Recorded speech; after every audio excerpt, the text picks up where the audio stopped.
In this video, we're going to take a look at a couple applications involving exponential models. One is a growth and one is a decay model. It's basically the same, we're just subtracting for one versus adding. Just as a way of review, we had two ways of representing exponential models, a recursive way and an explicit way. P sub 0 is my initial, R percent is my growth or decay rate. And so my recursive formula is going to be P sub n is equal to 1 plus R, or minus R, times P sub n minus 1, meaning the previous one right before it. So recursive, remember, is always defined in terms of the item right before it. Explicit is, in general, I don't need to know the terms in sequence. Instead, P sub n is going to be given by the quantity 1 plus R raised to the n power times P sub 0, that initial amount. Sometimes you'll see it flip-flopped and have the initial amount times the multiplier. It doesn't matter. Multiplication is reflexive, so we can write it either way.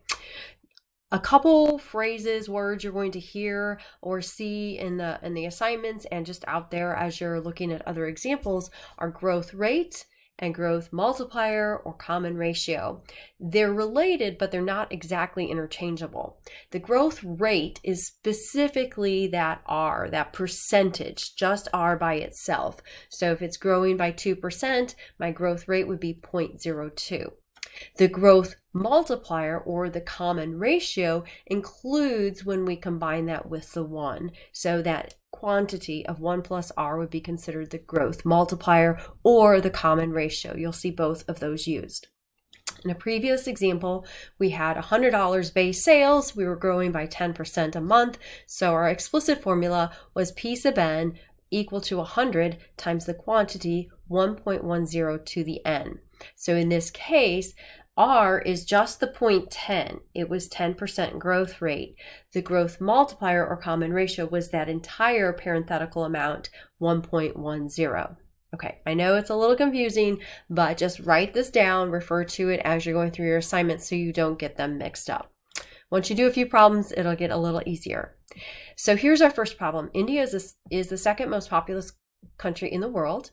It has a population in 2008 of 1.14 billion people. It's growing by about 1.34% each year. If the trend continues, what will India's population grow to by 2020? Well, we know this can be modeled by an exponential equation because it's growing by a consistent percent, not a consistent amount, consistent percent. So let's take a look. We know that the growth rate is 1.34%, so that's going to give me my R. I just turn that into decimal form, moving the decimal point 2 places. R is 0.0134.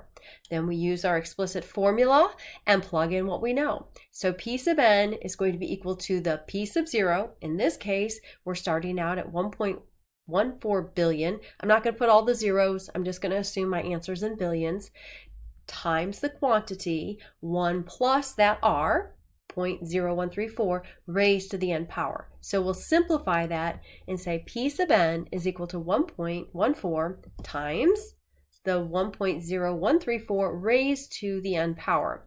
So this is giving me the population n years after 2008. So the n stands for the years after 2008, and I have to keep in mind that the population is in billions of people. Okay, so what about 2020? Well, I'm not going to use 2020 for n. I have to understand how many years is that since I started my model, 2008. So I do a subtraction problem and arrive at n equals 12 to represent 2020. Then I am really finding P sub 12, so I put the 12 in as my exponent on my growth multiplier, and I get 1.14 times 1.0134 raised to the 12th power. Grab the calculator to do that for me, and I come up with approximately 1.34 billion. Okay, I'm going to have to remember that billion part. All right, let's take a look at another one. This one's talking about M&M candies. And it says we start with 500 candies and each day eat 1/4 of the candies. First question, is the number of candies left changing linearly or exponentially? And then write an equation to model the number of candies left after n days. Well, what's the difference between linear growth or decay versus exponential? Linear means it's a consistent, constant amount, the same number. So it's 10 every day or 50 every day.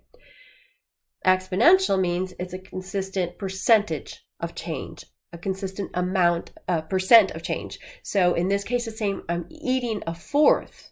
Well, a fourth of something is like 25% of it. So I'm changing a constant percent here, not a consistent amount. So this is exponential. So percentage change is exponential, same percent, not same amount.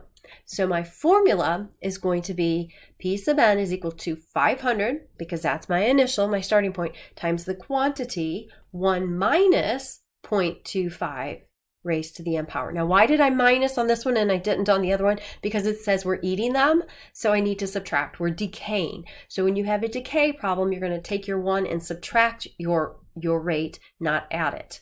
So in that case, that's going to simplify to P sub n is equal to 500 times the 0.75 raised to the n power. Now, what if we want to know how many candies will be left after 1 week? Well, I have to recall that the n in this case is representing days.